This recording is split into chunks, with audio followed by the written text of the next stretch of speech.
There you go. We can record. So that's wonderful. So good we are here. We had quite a few nice encounters during the week, during this past weeks that we've been together. And, these actually series of talk we actually started a little bit before also when I was there in the summer, because it's about the Buddhist path. But then the last few weeks, I said, well, we're not gonna start it, or we're not gonna like get from where we were, we're not restart from where we were. So I think that what we should try to do, and then we tried to do in the past few weeks, is talk about what we call the principal aspects, like the three principal aspects of the entire Buddhist path.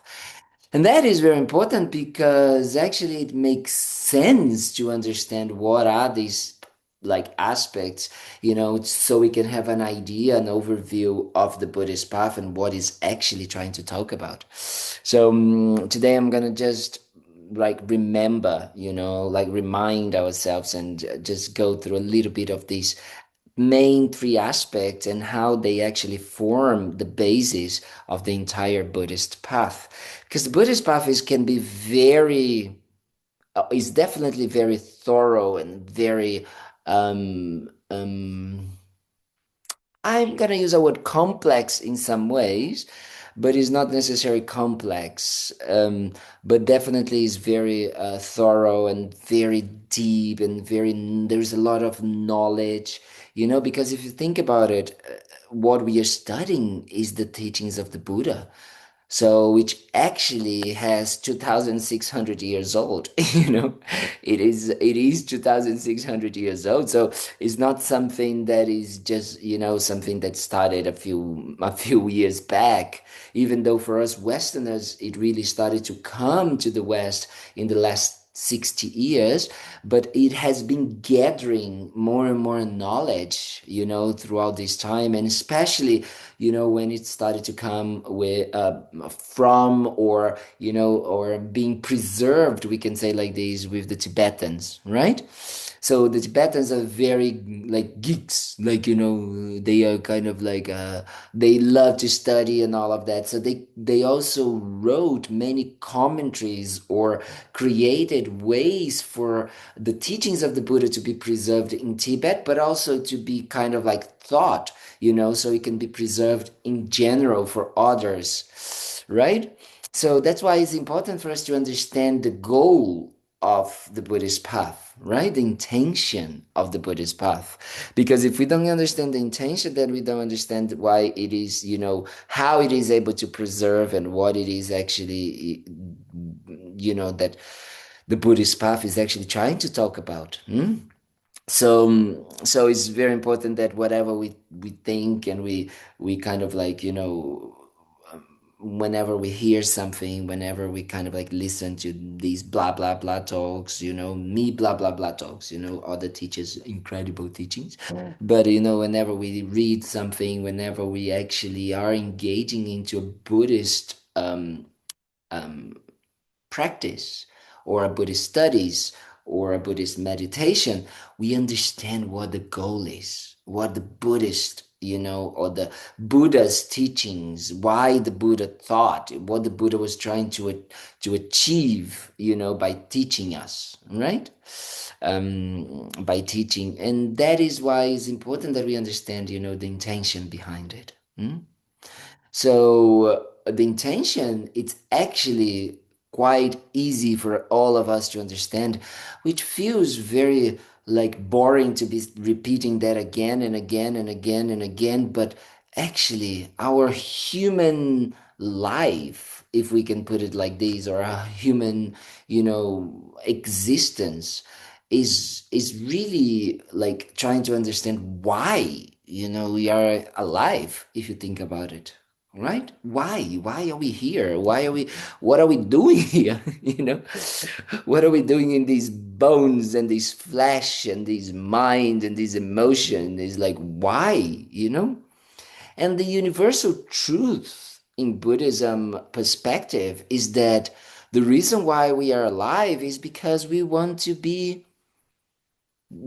have well-being, And we want to not have dissatisfaction. We don't want to have any type of unpleasant discomfort. So that is the kind of like the reason Buddhism in some way sometimes don't go so much into, you know, it's very complex and very thorough, but doesn't go so much sometimes into, the existence and all of that. It's very clear because it's very to be useful, right? So the reason why we are here or why we are kind of like in this life is because we want to be happy and we don't want to suffer. That is the reason, right? If we actually go and observe our lives, this is exactly our daily lives, right? Just understanding that, for I think it's always quite powerful, because if we really look into our lives, that's what we're doing. We are just trying in everything that we do, even being here right now, trying to find some sort of well-being, some sort of, pleasure, some sort of, yes, we're gonna use the word happiness, but it's definitely not the type of happiness that society is trying to sell us, but definitely is there, right? That's what we're trying to do. And at the same time, when we have a little pain in the back, or we know we are kind of like feeling in some ways, we are moving the body, and we are kind of like, also trying to understand the mind. And if the mind is a little bit, anxious, or the mind is a little bit like, tight or something like this, we also feel that unpleasant feeling, right? And we don't want that. So we try to work with ways to cope or deal with it. So the main aspect of the Buddhist path is actually, right, trying to understand how we achieve this two-folded goal of wanting to find well-being and wanting to avoid suffering, right? Discomfort. The thing is, we don't want to just be constantly doing that all the time, every moment, moment by moment. We want to get into a stage where we don't need to worry about. We don't have any more any sufferings. We don't have any more any issues that make us discomfort, uncomfortable, and make us unpleasant situations to arise. And we want to be able to find that well-being everywhere all the time. That's what we are looking for. That's what we want. Hmm? So that is important for us to really acknowledge that first, that is one of the main important points of the Buddhist path, is why we are following a path. And the reason why is that because we want to end, to finish, our dissatisfaction, our uncomfortable situations, our pains, our sorrows, the suffering. And what we want to achieve as well is to develop a sense of well-being, of comfort, of satisfaction that is always pleasant, always present, that is independent on place, on time, on age. It's always there. So that's what the reason why we engage into a Buddhist path, actually into almost all spiritual paths, to be honest with you, right? That's why we're engaging into it. But the Buddhist path actually is trying to tell us that, okay, if you understand that that's what you want, then you need to check why you don't have it right now. What is a hindrance for you to have it? What is it? What's going on? Because we are smart people, we have conditions, we have means, we have a body, we have a mind, we have like a intelligence. We are the most intelligent beings in the planet, and can be the stupid one, the most stupid one as well. So why we are not being able to accomplish this in some ways rather simple goal, right? Of finding happiness and not finding, dissatisfaction.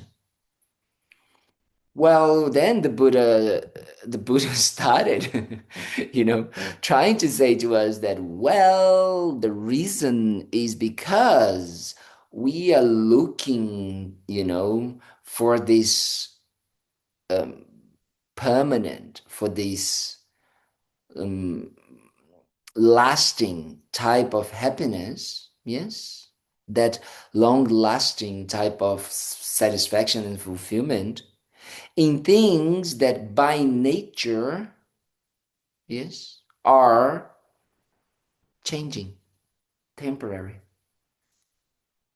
impermanent.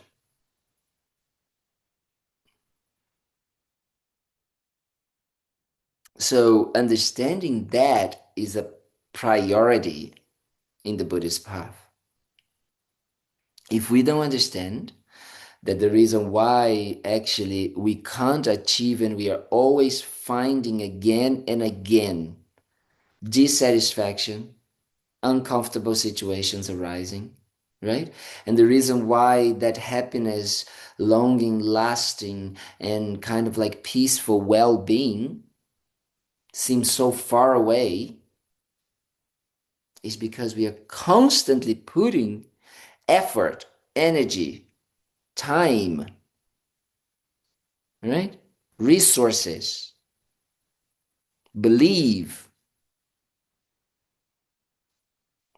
into finding it, into ever changing, you know, things like jobs, relationships, health, or wealth, or, the weather. So the foundation on how we are trying to achieve our goal of why we are in this life, it's very unstable because it's based on the idea that it's something that we can acquire. It can be delivered, bought, or get. We can get somewhere. Right? We can pick, right? So the Buddha says, well, actually, what you're trying to achieve can't be this ultimate state of happiness and the ultimate state of no more suffering isn't something we can acquire, isn't something that we can, pick, buy, shop, but is a state of mind that we need to uncover or discover within ourselves. We need to, it's a state of mind that we need to literally develop in. I don't also like the word developing because it's not about creating something in the mind, but actually allowing the mind to show, manifest, shine its own essence. Does it make sense what does it resonate with what I'm saying? Does it make sense? Yes? Because it's important that we understand that is a more of a, as I like to say, it's not about building, constructing. And the word developing has that feeling, right? Of doing something. But it's more about undoing, uncovering, deconstructing. Does it exist? Deconstructing? Yes. Yeah. Yeah. So, and what we are trying to deconstruct is the how, the way we have been trying to achieve the reason why we are in this world, right? Which is the wish for true ultimate happiness and the wish for true ultimate freedom from sufferings. So actually, to be very simply speaking, the Buddhist path is a process of removing the filters that block our natural happiness, peace, which is already there. It's always been, it is right now, and it will always be. Yeah, that's important for us to really understand. Tell me, Bob. You said removing the what? I didn't hear the word. Oh, removing the kind of like the filters or Oh, the filters. The yeah, the filters. Got it. filters or blockages or things that obscure or hide. They hide or they we also talk about veils, that idea of like something that when we put in between the sun and something, it's a hindrance. It hinders, we say. Yes. Yeah, it hinders the sun, right? So it's a little bit like that. So what does this hinder? The clarity? The sun is our essence, the clarity of our minds, the peace, the all of the qualities, let's say like these, of our essence, of our nature, which are being covered. Hmm? By what? By this idea, by mainly two things: an idea or a perception or a view of how, you know, we can actually achieve the lasting, that main wish, that main goal, the why we are in this world, how we can achieve, or the perception that sees, how we can achieve that, and all of the um, methods we use in order to accomplish that perception and that view to become reality. It's almost like that. It's almost like um, things work in a certain way, and we are trying to convince ourselves that they don't, and they should work in another way, and therefore we create an entire shenanigans to make sure that that um, that way that we believe things should the way that we believe things should be or should work should function. We want to really kind of like almost um, convince ourselves, right? It's like, no, no, no, but things need to be like this, So that is the reason, because as I was saying, the method we are mainly using in order to do these, to find happiness and to find absence of suffering, is by looking into temporary things as a source of our permanent wish or our permanent happiness, which is a mental aspect. So then it makes sense. That is like frustrating. It makes sense that it's not working, right? Because it's just like we are really trying to convince ourselves that they should be in a certain way, but they are not. They can never be. They haven't been, they are not right now, and they will never work in that way, permanently, fixed, concretely.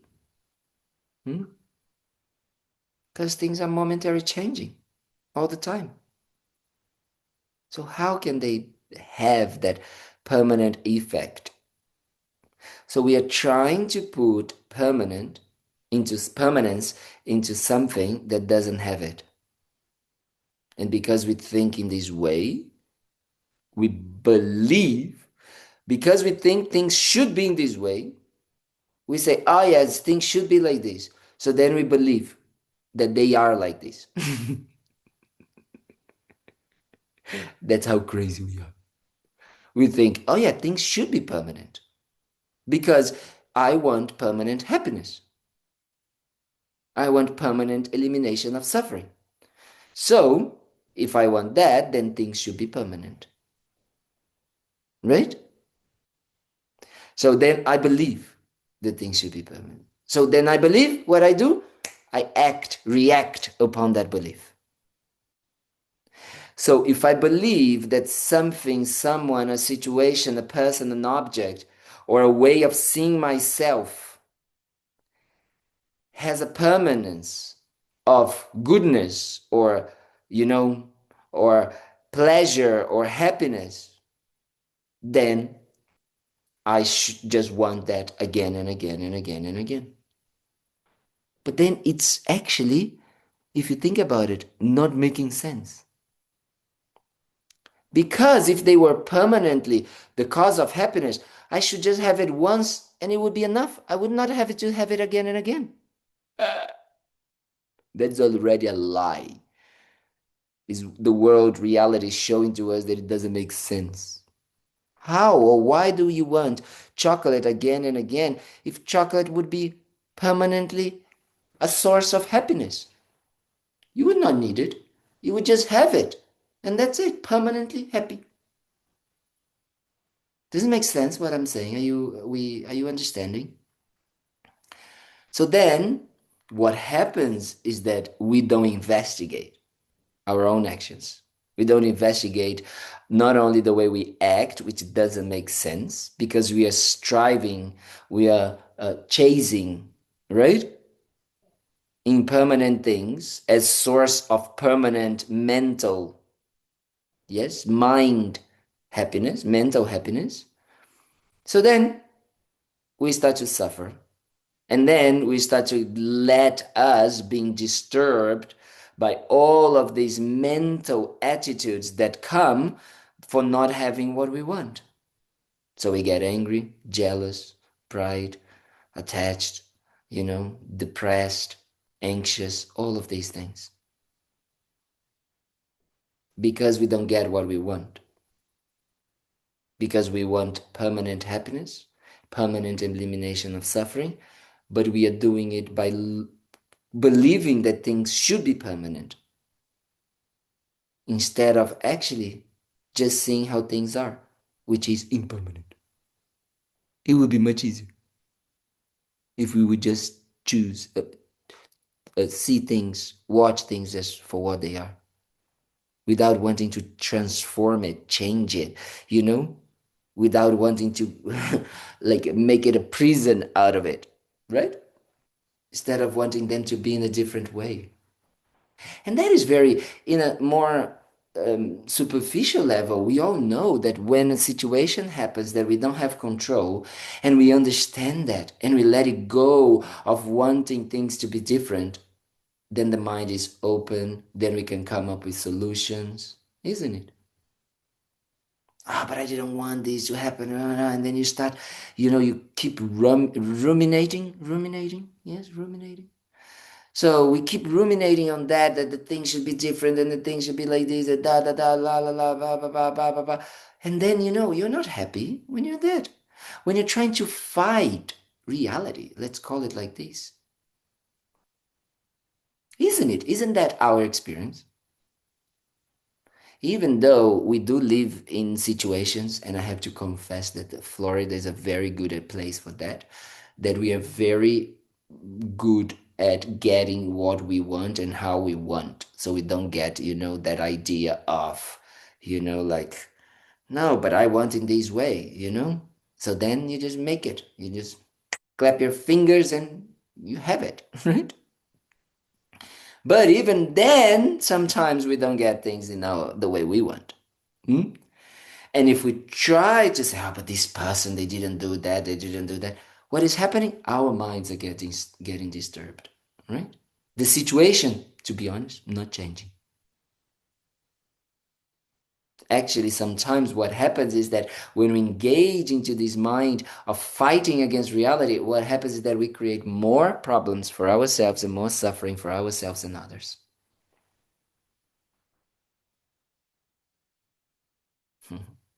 Yes, definitely. Yes, Deb. Don't we also not like something when it's permanent at times, like, oh, I'm stuck in this relationship for the rest of my life, or I hate my house. I've been living here for 20 years. Like when something lasts, it Yeah. also doesn't seem satisfying. Like, Well, I think that is more the sense of permanence, whatever it is, right? And any time that we are fighting reality, right? So um, when we are saying that, oh, I'm stuck in this, or like that sense of permanence that, oh, this problem will never go away, we are imputing permanence, right? So then it's also gonna be a cause for suffering. So then it's just gonna be a different reaction of attachment to something that we want to have make us happy, but definitely, as you were saying, is gonna create also suffering because we're gonna believe that that situation is gonna be like that.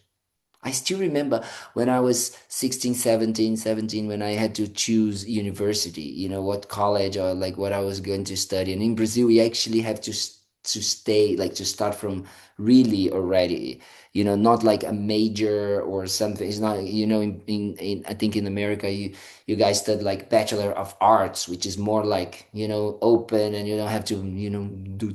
No, I actually had to choose law from the first year.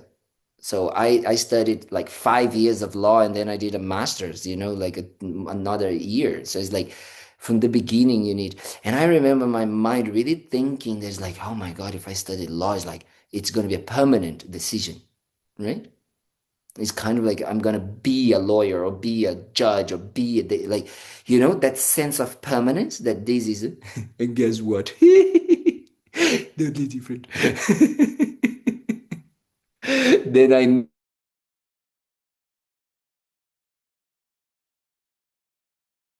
be a monk and teaching in Florida. Yes. Uh, the internet became unstable for a minute there when you Oh, were talking. oh, good. Because I I was think you saying were that, talking about the change in your yes, because I journey. was saying that when I was 17 and I had to decide that I wanted, to go to law, then the mind was very strong thinking, oh, wow, it's fixed. It's like, oh, I'm gonna be a lawyer, I'm gonna be this, like, we use, it's almost that feeling of like, oh, if I do that, I'm gonna be that forever, right? And never, ever in my widest dreams, I was going to believe that I was going to become a monk and give teachings in Florida. Ever. I could never have created this wild scenario in my mind at that time.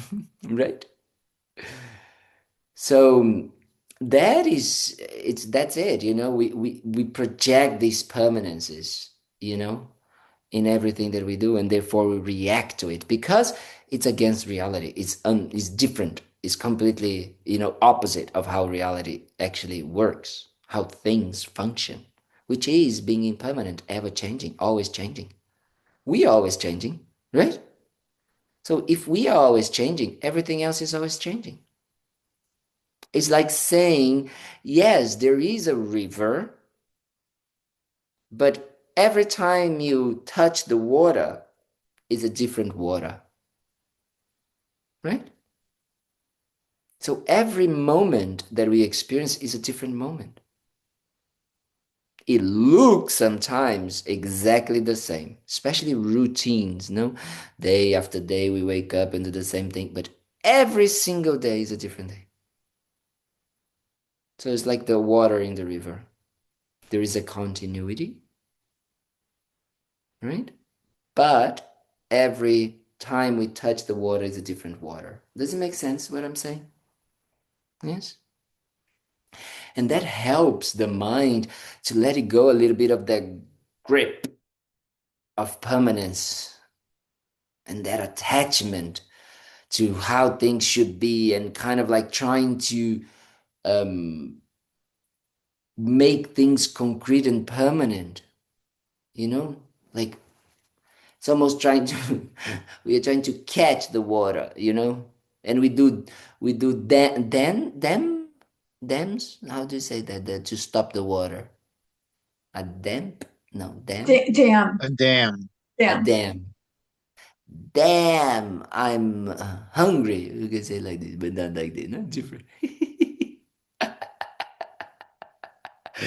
So it's like a dam, right? But even that, the water, it is still there, and it's still gonna like move or transform in some ways because it's gonna evaporate, or it's gonna have rain, or it's gonna go, to the sides. It's never the same, even there, right? But that's what we're trying to do. We're trying to kind of like catch, you know, the impermanence of things and trying to avoid them to just keep flowing. Hmm? That's why there's so much resistance in our lives, just by that. So the Buddhist path is about understanding that the true nature of things, how things work, how things function, just how things are. It's nothing. That's why the Buddhist path is a scientific approach in many levels, because it's about investigating how things work and coming to a conclusion. That's what the Buddha did. And that's what he's inviting us to do. He's inviting us to say, well, if you want to achieve your reason, the reason why you are alive, which is to be a happy, lasting happiness, and to have no more problems and sufferings, then try to investigate the way you're seeing how things should be and checking how things are. Does it make sense? Honestly, I believe that what we are talking here, it's mind-blowing in so many ways if we could apply to our lives. Because if we just apply to our lives that, oh, the reason why I am reacting to something is not because that person or that situation, right, is not functioning. Actually, is not functioning because I am not seeing the way it actually functions. I'm trying to see a different way. I'm like creating a different way in my own mind of how I want it to function. That's why there is suffering. That's why there's anger. That's why there's resistance. Does it make sense, my phrase, what I just said, what I tried to explain? It's because of that belief that things should be different than what they are. And because we don't investigate the way things are, and that belief, this mismatch, that's the problem. And that's what the Buddhist path is all about. That's why the Buddha taught. That's what all the Buddhist path is going to try to help us do it. So we can start in our daily lives on a really basic life, basic, day-to-day approach of realizing that if there is anger, if there is attachment, if there is, anxiety, if there is jealousy, if there is pride, if there is depression, if there is like stress, is because we are not seeing things as they are. There is something that we are resisting, that we are creating, that we are trying to modify, trying to change in how that situation, that person, that relationship, and even ourselves really actually function, and how we really, and these people really, and this situation really is. Does it make sense? Yes, Bob? Okay, can we talk application a minute? Yes? Um, so I have two experiences that involve the care of the association where I live, the buildings. And in both situations, um, I'm upset that in one case they just said something that was not true. And in the other case, they didn't tell me what I needed to know so that it would be included in the end results. Mm-hmm. Now, this doesn't have anything to do with, well, I believe it doesn't have anything to do with me personally. We can also ask the psychologists. Um,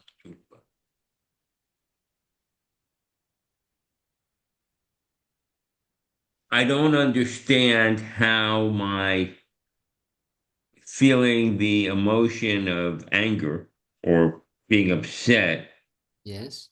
how does that interfere in the logic of what the situation really is?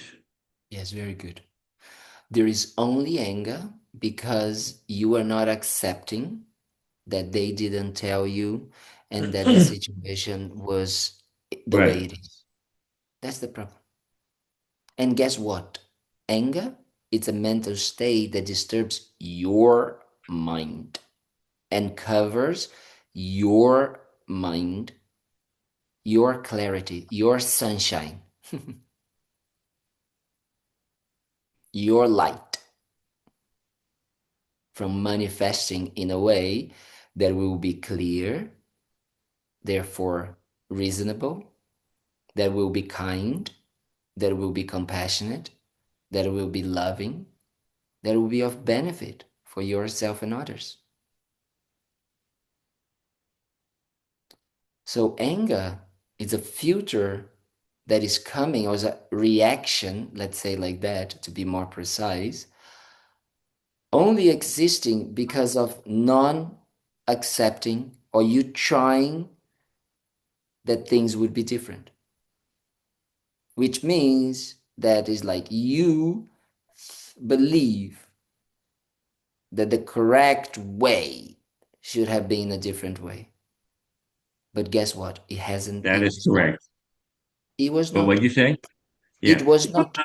Right. And as long as we cannot travel back in time, there's nothing you can do about it. About that situation, right? The situation that we are talking So, about, so right? ultimately, yeah.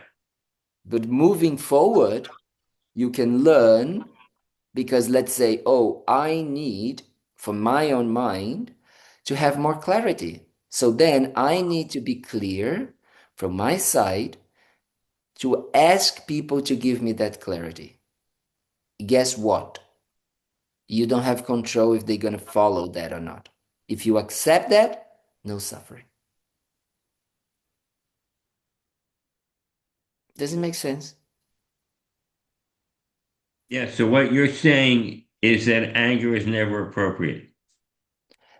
And I'm okay It's with that. I'm yeah, okay with saying it definitely it's angry. never. But I want you to understand that the reason why it's never appropriate is because it's an overreaction. It only appears because you or us, every anger that arises in the world is not accepting how things are.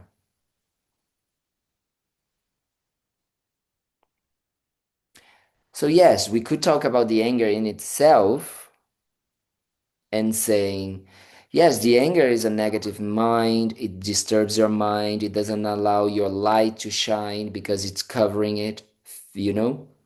It's a veil for your own goodness, your own clarity. Because when you are angry, your mind is stuck, right? It's like it's smoke or mud. It's contaminating, you know? So it's not good for you, and definitely it's not good for your mind, and definitely not good for your body, and definitely not good for the result you're trying to achieve because it's gonna definitely influence the way you're gonna behave, speak, and even think. But what Buddha was trying to say to us is that the core or the essence of the reason why anger is even arising in the mind, is even a possibility, is even a reaction, is because before that, before the reaction, there is a belief that things should have been different than what they are.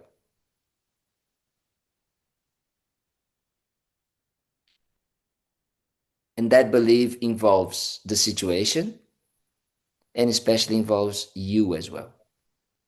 The way you believe you should be different.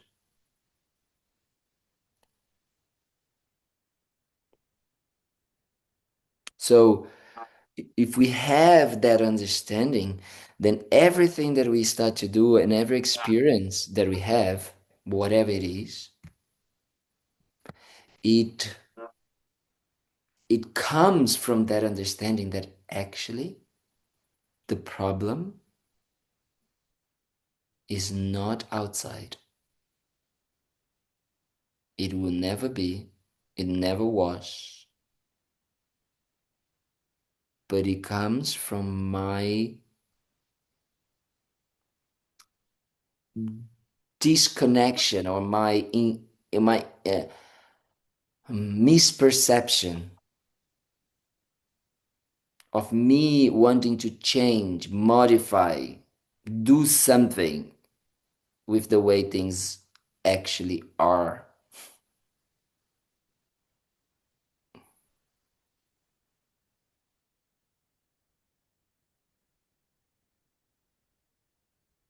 So I'm not saying you shouldn't do anything about the situation, Right. You're just saying without anger. but if you do it with that belief that there is something that can be changed outside, right? And that change would give you the peace of mind that you're trying to get, right? So you can have the situation fixed. It will never happen. Because actually, the peace of mind is already there. You don't need to do something to get it. What you need to do is to stop the anger, which is already one of the biggest sources of your non having peace of mind. And second, you need to eliminate the wrong view. And if you eliminate the wrong view between how things function, how things are, and your wish of how they should function and how they should be, if you eliminate these two, then you have peace of mind. Everywhere, all the time. Does it make sense? Yeah, yes, it makes sense. And thank you very much. So we are trying to just get clarity, to have the clarity that is always there. So if we eliminate these two things, then we achieve our goal. Because the peace of mind is there already. So then, understanding this, the Buddhist path is about day-to-day life. It's not about, don't believe that Buddhist path is something different than your life. Actually, the Buddhist path is your own mind. That's what it is. It will always be, and it was, it is, and it will always be. That's where the Buddhist path lies. Not in lying, but lies in the sense of is. Lies as in the sense of is lying there, sleeping there. Because that's what it is. It's in your own mind. Because the creator of misconceptions misunderstandings is the mind. It's not the object, it's not the person, it's not the situation. They are not creating the suffering. They are not creating the problem. It's the mind fighting the way the person is, the way the person behaves, the way the situation unfolds, right? The way the object is. That is the problem. And who created that? Someone. We can't blame mom and dad. We can't blame the advertising companies. We can't blame the politicians. We can't blame our teachers. Because who created that was us. So when we start to understand that, instead of using blame and shame on ourselves, we say, man, I found a key. If it is in me, then I can change it. How wonderful. Can you imagine if it was in others? It would be much harder. Literally impossible. But if it comes from me, then if I create the necessary causes and conditions, the necessary, if I put in place the necessary conditions, then I can stop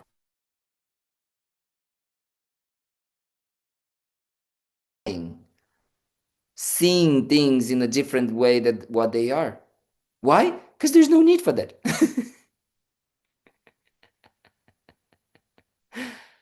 There is no benefit at all in trying not accepting how things are.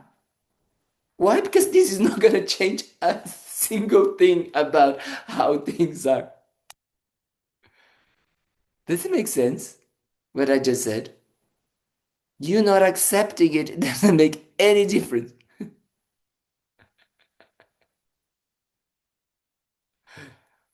So the most important point is that we understand that. I like these little hands that David put, the little thing like ding, ding, they go up. It's very funny because they come up like these, like balloons. So it's actually very, very important that we understand that, because then we start to feel not only responsible, but having the tools, the wisdom and the clarity to say, it depends on me. And that's great. But not only it depends on me, but it's possible. Why? Because there is no need for me to continue that. There is no need for me to continue wanting to change things. And changing things, not I'm saying, on a conventional level. I'm saying more in the wanting things to be different what they are. Right? I'm not saying be a passive kind of like how do you say that? Just accept everything. I'm not saying that. Accept how things work, how things function. And how things function in an impermanent, temporary, always changing way. Why? Because things are not static. Why things are not static? Because there is not one thing, like there's nothing that is formed or functions with a single thing. Everything is a bunch of many ingredients, components, causes, and conditions are needed. Everything is plural, let's say like this. Plural, I don't know if that's a good word, but everything, like nothing exists because of one thing. Like even water. Someone can say, but water is just water. Actually, water is a molecules, right? made of different molecules as well, right? Not only one type of, how do you say, component, the chemical components, that's what we call it, yeah, in English. So everything is made of parts, made of different and many causes and conditions, many ingredients that come together and have an effect. But this effect is dependent on the cause and conditions for it to exist. And if these cause and conditions and these components, they are ever changing all the time, momentary changing, temporary, therefore the result is also always changing and temporary.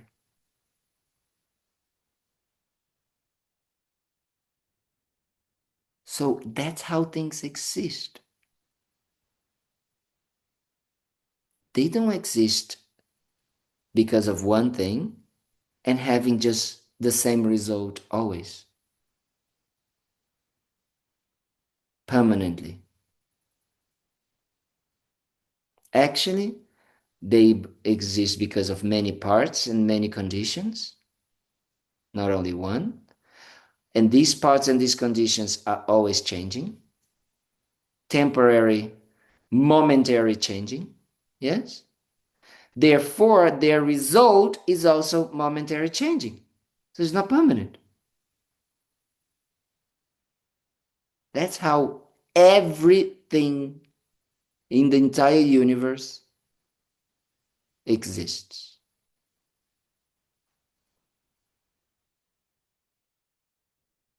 Does it make sense?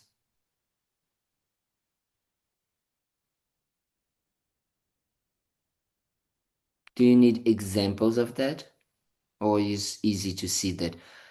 For example, our bodies, very easy to see, which is made of parts. Easy to see is made of parts, right? Look, I have fingers. So definitely different parts. I have 2 eyes, nose, mouth, different parts, right? So all of these different parts, yes, are all the time changing. Otherwise, if they were not changing, then you guys would be stuck with Kalden, always, right? And not only this, but Kalden would not get old. Kalden would stay like this. And I know that many people have been trying, in the human history to make that happen. But guess what? Not possible. Right? So it's momentary changing. So the result of the body of Kalden is momentary changing. Right? The result, which I called body, which is the result of these momentary causes and parts coming together, that result I called body of Kalden. Yeah? But body of Kalden, because the results are momentary changing, it's also changing. Then body of Kalden was different when a baby, teenager, adult, and will be different when dead. Because the cause and conditions, the parts changed. But that's it. And then the result, because it is changeable, it needs different names to indicate the different moments, let's say, or the different aspects.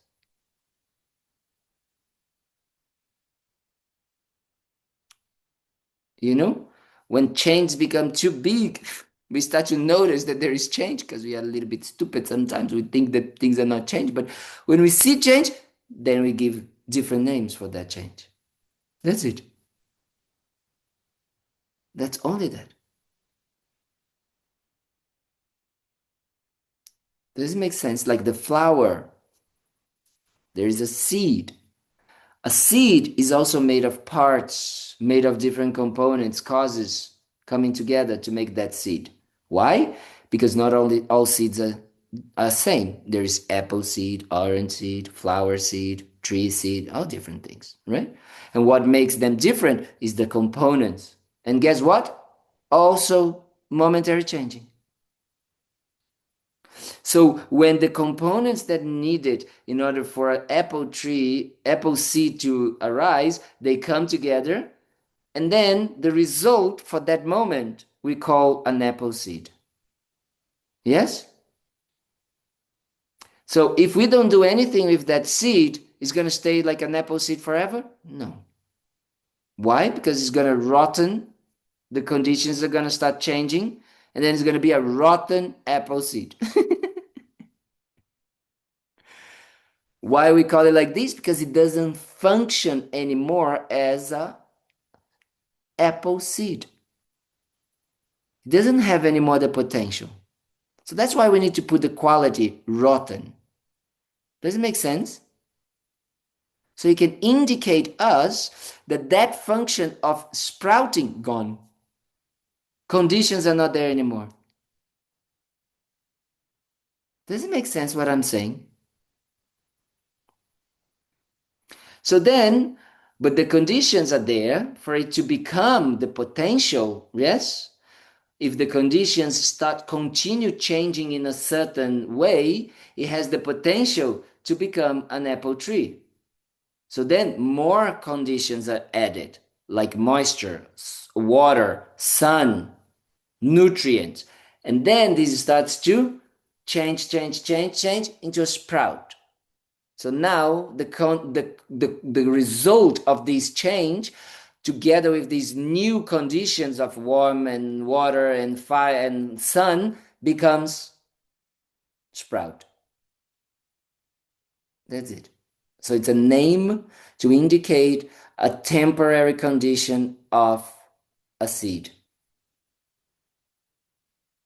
There, more conditions continue to arise, then an apple tree arises.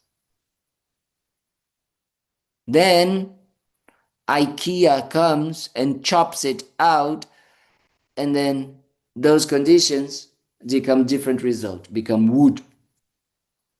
Then that condition changes. It's chopped in a certain way, in a certain format, becomes bookshelf. So it's just that what is happening all the time.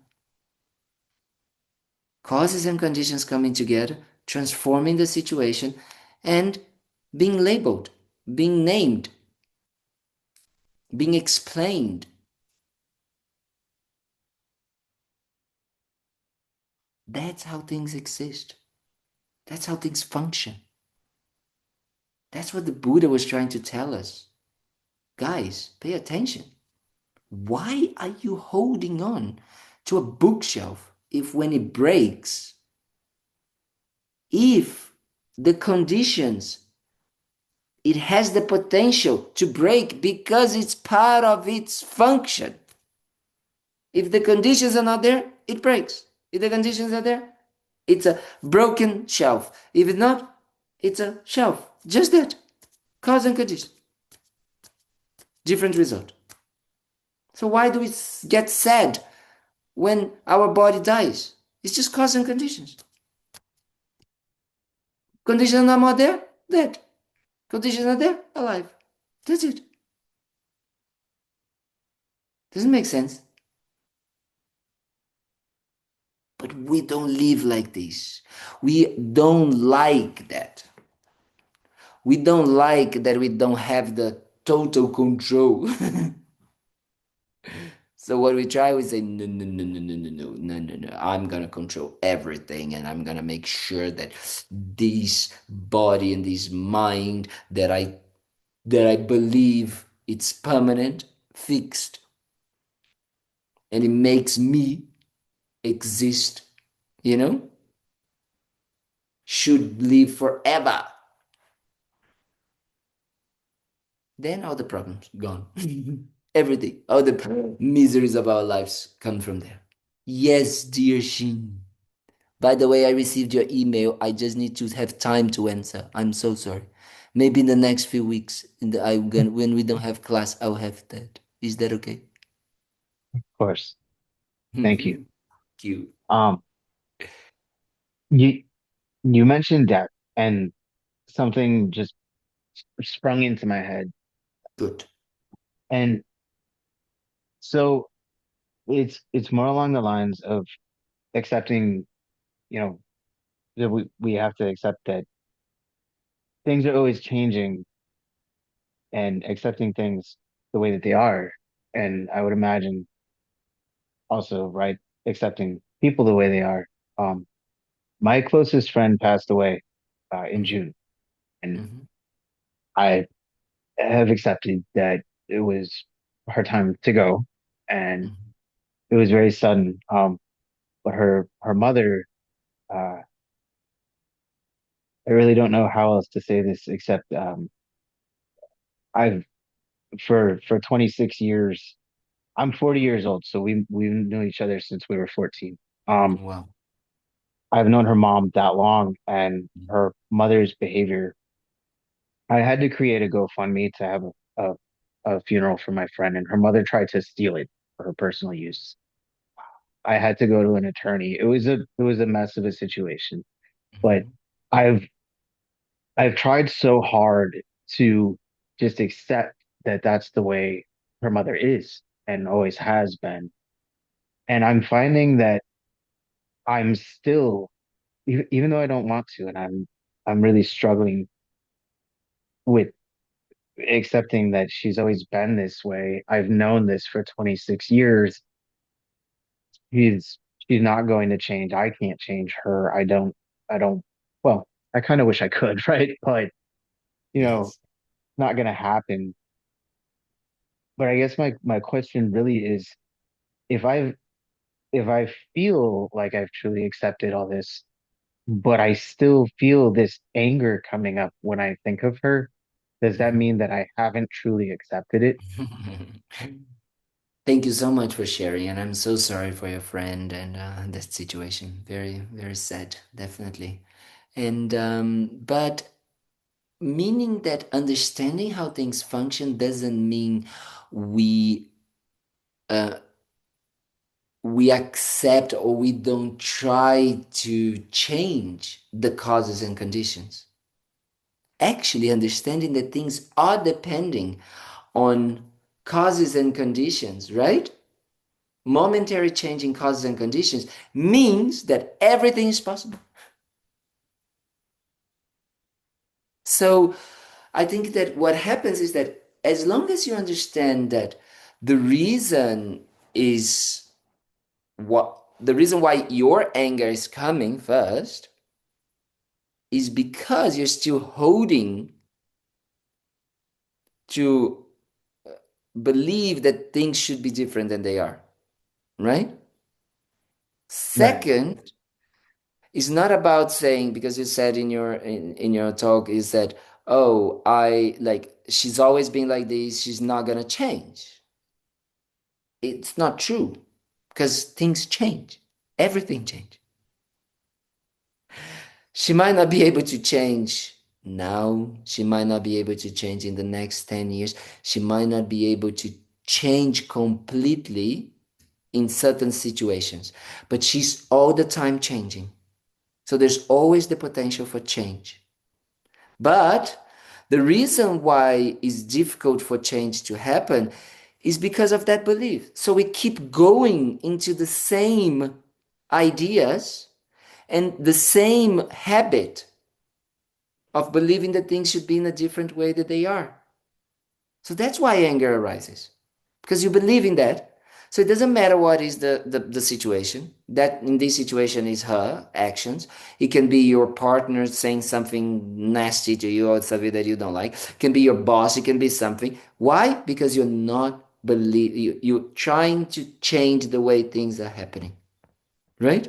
Instead of observing how they are, accepting. Accepting how they are doesn't mean accepting the way people behave, the way people treat, the way people speak, the way people. I'm not saying that at all. I'm saying that if you understand that the reason why all of these people are doing what they're doing is also because they are believing that there's something they need to change in order to get happiness, in order to get absence of suffering. So the reason why the mother of your son, of your friend, is acting in this way, as long as we understand that it's not because she's a permanent bad person. She's not.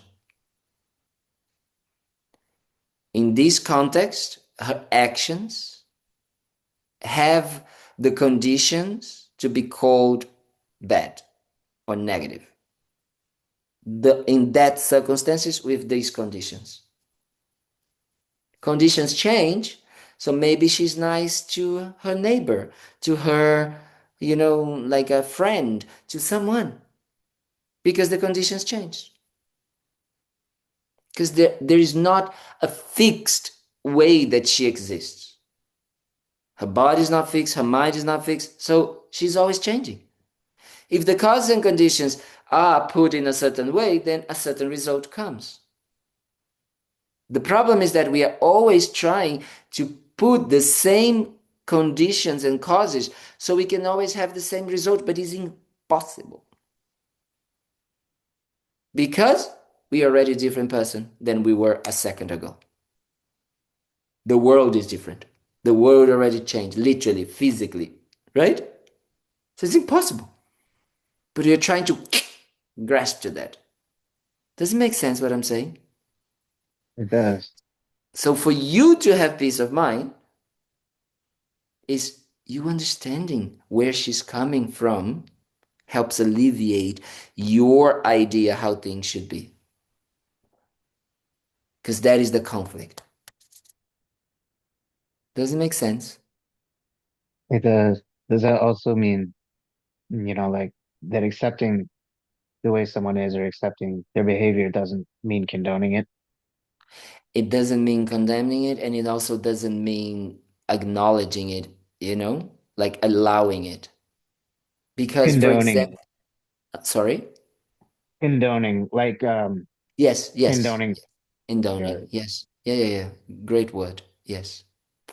Lamayeshi used to say, allowing people just also, he used to say about people talking, he would say, also allowing our friends to just like ramble, we say, how they say, just like, Ramble. yeah, ramble is not a good thing. Because if they are just creating the conditions in their minds to believe or to do something that is not going to be beneficial, why would you allow that? If you have the possibility of helping, right? That's what the Buddha's path is also about, is about understanding your mind so you can help others. And the more you understand your own mind, the more you can help to say, wait a minute, I can do something about that.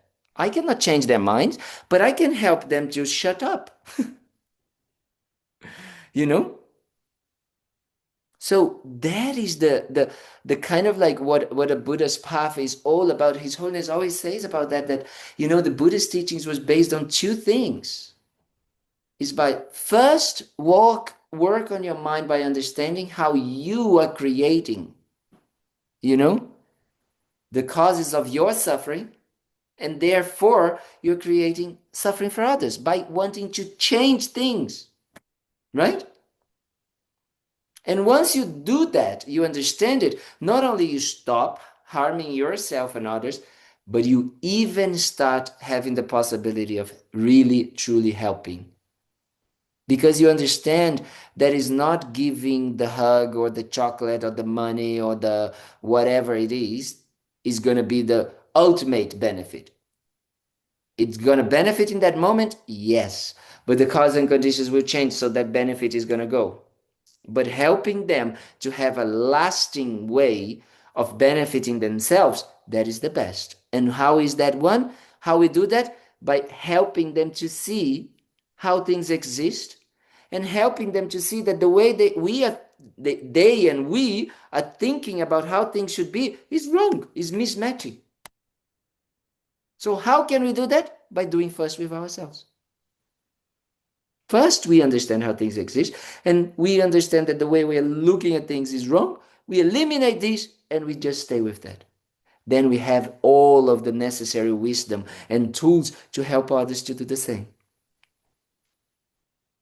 Doesn't make sense? So then with your friend, the mother of your friend, is not about condemning her, but also not allowing her, as you did. You went to church, to the court or whatever, an attorney and all of that, because these were not going to help her. Right? Right.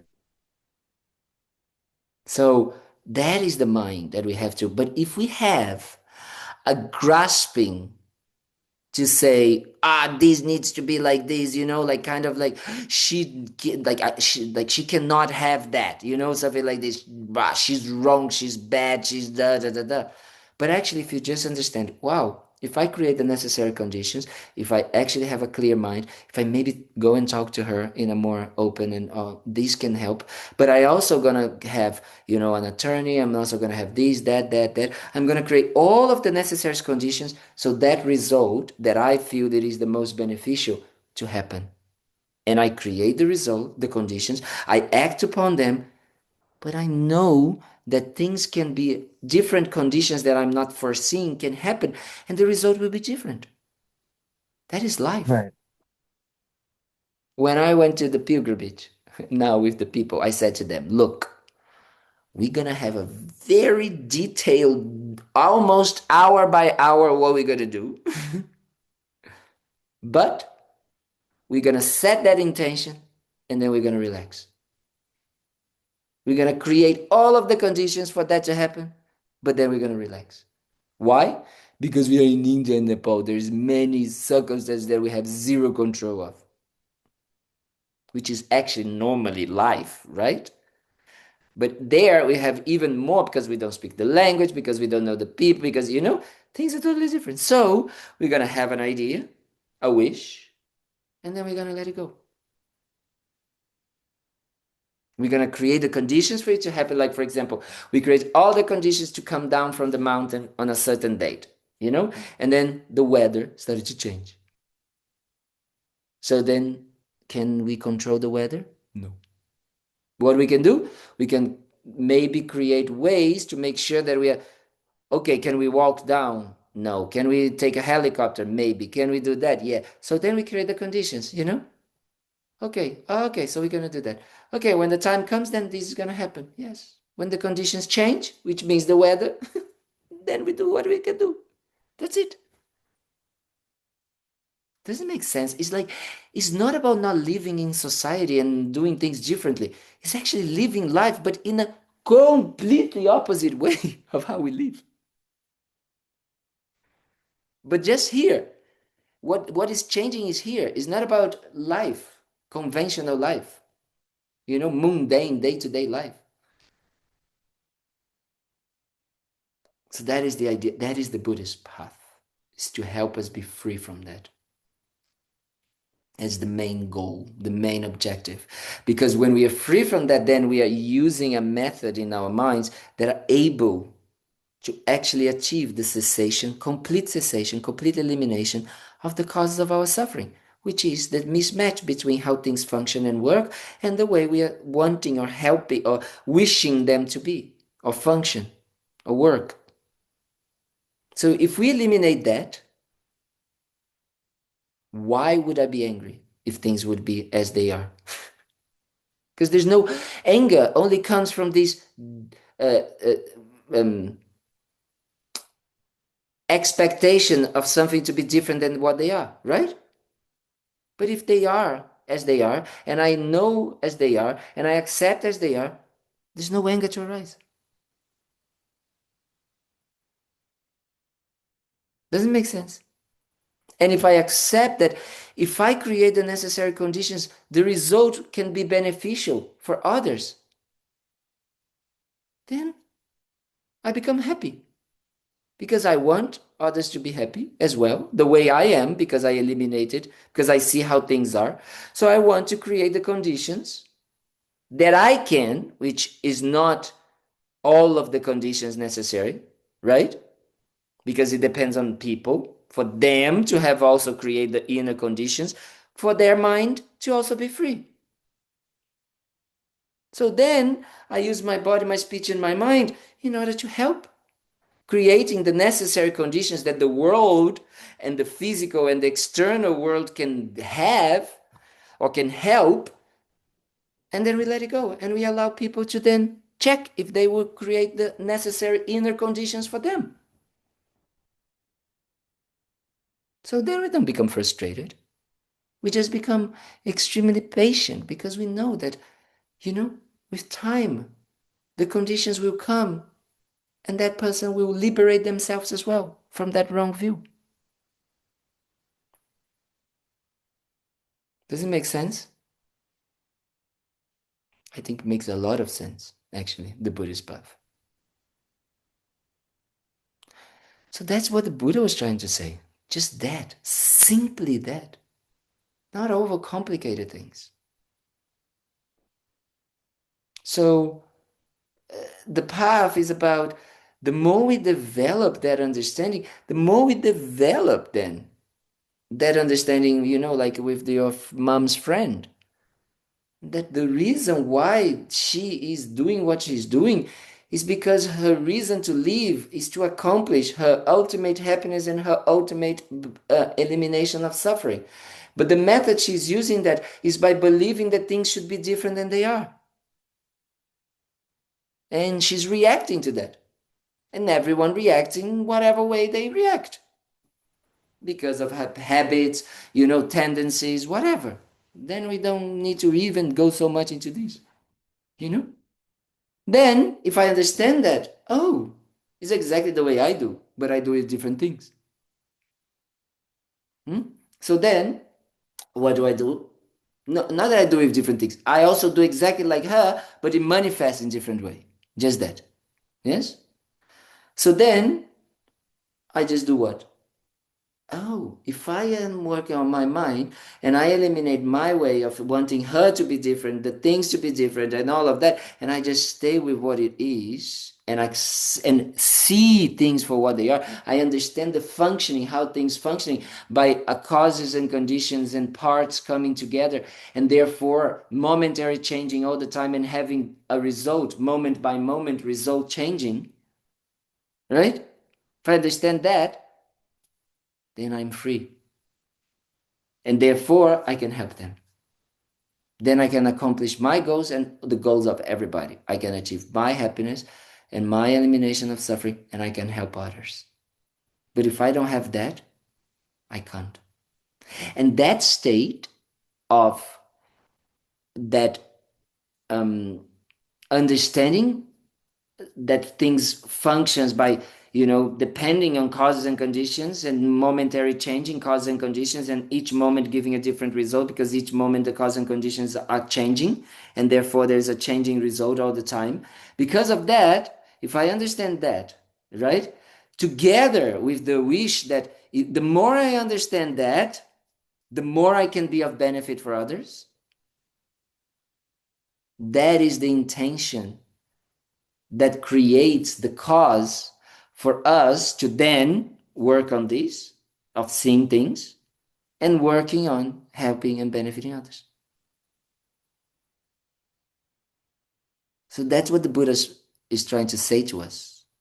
If you become this mind, if you have that mind that wants to help others to understand this, and you understand this, you become a Buddha yourself. That's what the Buddha is, nothing else. Nothing more mystical. I'm sorry for those that thought that it was about the flying and the, and hanging out in a on a cloud like Dragon Ball Z or something like this, or like that. Not like this. Not like that. It's just this. So then the Buddha is just showing the way for what he discovered, which is just an analysis of how things are. And realizing how we are not seeing how things are. And that's it. So that is the Buddhist path. You know, that's why we talk about so many methods, because we created so many complications that we need to use so many methods to decrease them. But the essence is that wanting to do this, to see how things are and function, how things really function without me wanting to change them.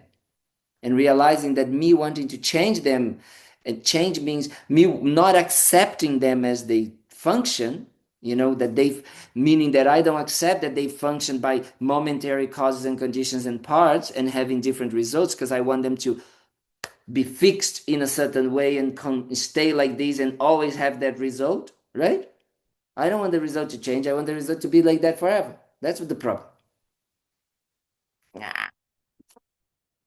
If I understand that, then guess what? Then I am free. Then I am happy. Then I can help others. That's it. Simple. That wish.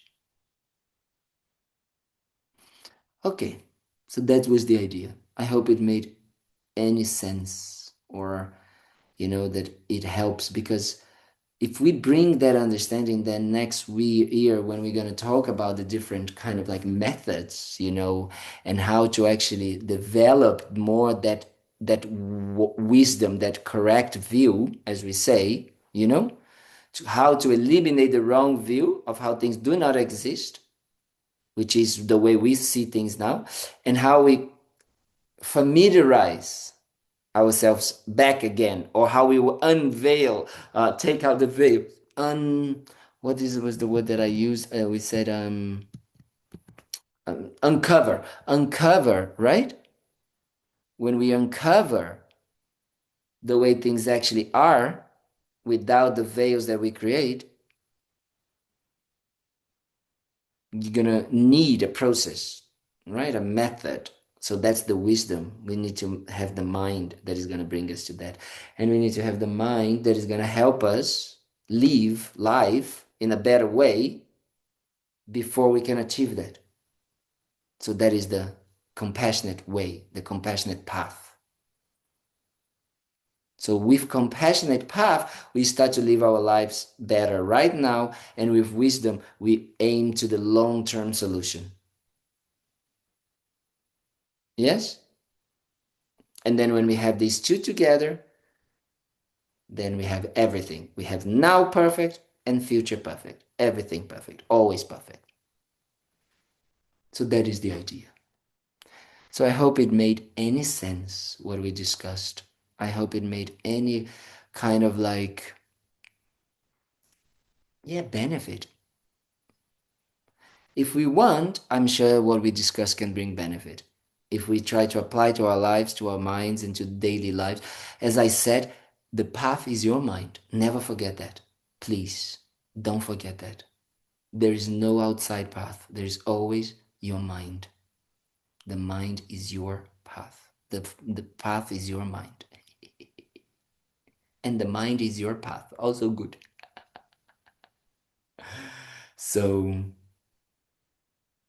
So apply to your daily lives, apply to your sufferings, apply to your issues, apply to your relationships, apply to your anger, apply to your happiness, apply to your attachment, apply to everything.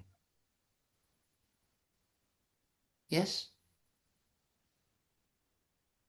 So I hope that this was in any way beneficial. I'm very, very happy that we were able to exchange and to talk about these last few weeks, And if we understand that we need causes and conditions to have the certain results, then we understand that what we did today and the last few weeks is very needed, right? We are creating, we are putting together conditions, so the result will be our own, Buddhahood. We become a Buddha if we actually continue putting these causes and conditions. And for these to happen, we need other causes and conditions, like a place, like an online Zoom, like, all of these kind of like external things so these kind of like exchange can happen. So that's why we also dedicate for Thubten Kalden, for the center, to continue having all the necessary causes and conditions to work. so the results can continue to manifest in a beneficial way, right? And at the same time, one of the biggest like condition and causes that we need is people that have really transformed their mind and are able to clearly help us understand what we are discussing today, so we can actually create the conditions inside of our own minds to, by through reasoning and understanding and logic and thinking and contemplating and meditating, then also create the necessary cause and conditions so the result become our own enlightenment. So we need teachers. So that's why we dedicate for the long and healthy life. So we dedicating for the long and healthy life of our teachers is creating the conditions for them to stay, because they want to help us. So we ask them to help us, right? So we ask them to help us by staying alive, and we ask them to help us by coming back, like Lama Zopa Rinpoche. And we come and we help them, and we ask them to never abandon us in all our future lives. So then also we create the conditions, right? Very important. That's the power of aspirational prayers. We are creating conditions when we are making aspirational prayers. Yes, and then we dedicate as well for all of the causes and conditions that brings suffering right now, like wars, like, kind of like a disputes and conflicts and shooting and whatever it is that makes suffering, illness, sickness, mental problems, mental health problems, and physical problems and environmental problems, and all the problems that exist right now in the world, which is a bunch of causes and conditions coming together and having these results, and these causes and conditions can change. We dedicate that these causes and conditions can then change. But for that to happen, it needs to change in the mind, because mind is the biggest creator of the problem, right? Because it's creating the wrong view. So we eliminate. So we dedicate that these wrong views can be eliminated of all sentient beings' mind. Yes, that's what we want. And I dedicate for your long and healthy life, and for your enlightenment very quickly, and for your kindness, that you've been demonstrating to me by being here in these last few weeks, and, and sharing, and actually these last few years, actually.